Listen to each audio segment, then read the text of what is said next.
সিদরাতুল মুনতাহায় জিবরিল বললেন, ইয়া রাসূলুল্লাহ, এরপর আর আমার পক্ষে যাওয়া সম্ভব না, কারণ এখান থেকে আরশে আজিম পর্যন্ত যে জায়গাটা, মধ্যবর্তী জায়গাটা, এখানে আল্লাহর নূরের তাজাল্লি এত বেশি যে আমি নিজে, হযরত জিবরিল, আমি নিজেও নূরের তৈরি।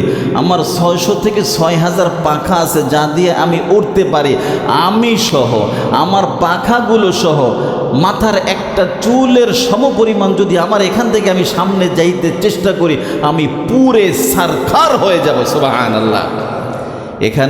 এখান থেকে আর উপরে আমার পক্ষে যাওয়া সম্ভব না, কিন্তু আপনার পক্ষে সম্ভব, কারণ আপনি আল্লাহর বন্ধু। আল্লাহ নিয়ে যাবেন কুদরতিভাবে। আর এই সিদরাতুল মুনতাহা সহ, আরশে আজিম সহ যাই কিছু আল্লাহ পাক বানাইছেন, সব কিছুই আপনার নূরে মুহাম্মদের একটা অংশ দিয়া বানাইছেন। সুবহানাল্লাহ।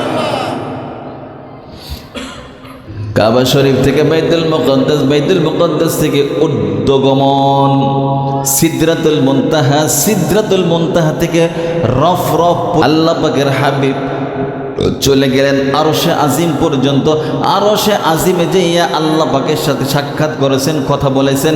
এরপরে আবার যথাসময়ে আল্লাহ তার হাবিবকে দুনিয়া পাঠাইয়া দিয়েছেন।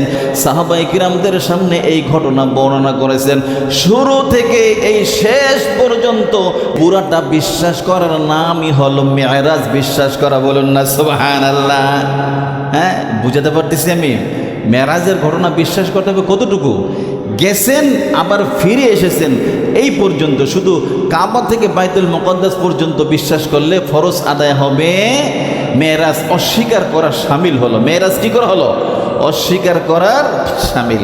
এই জন্য আমরা মোমেন হয়ে, মুসলমান হয়ে, কেউ যদি মেরাজ, ঊর্ধ্বগমন, রাসূল উপরে গিয়েছেন, আল্লাহর সাথে সাক্ষাৎ করেছেন, এই কথাটুকুই যদি কেউ বিশ্বাস না করে, তাহলে তার তো নামাজ পড়ার কোনো প্রয়োজন।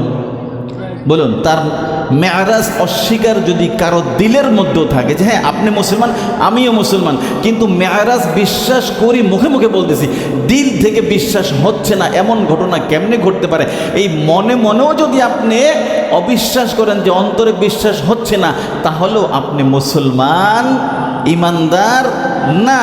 কারণ আপনি তো মেরাজের ঊর্ধ্বগমনকে অস্বীকার করার সাথে সাথে আল্লাহর হুকুম ফরজ 5 ওয়াক্ত নামাজকেই অস্বীকার করেছেন।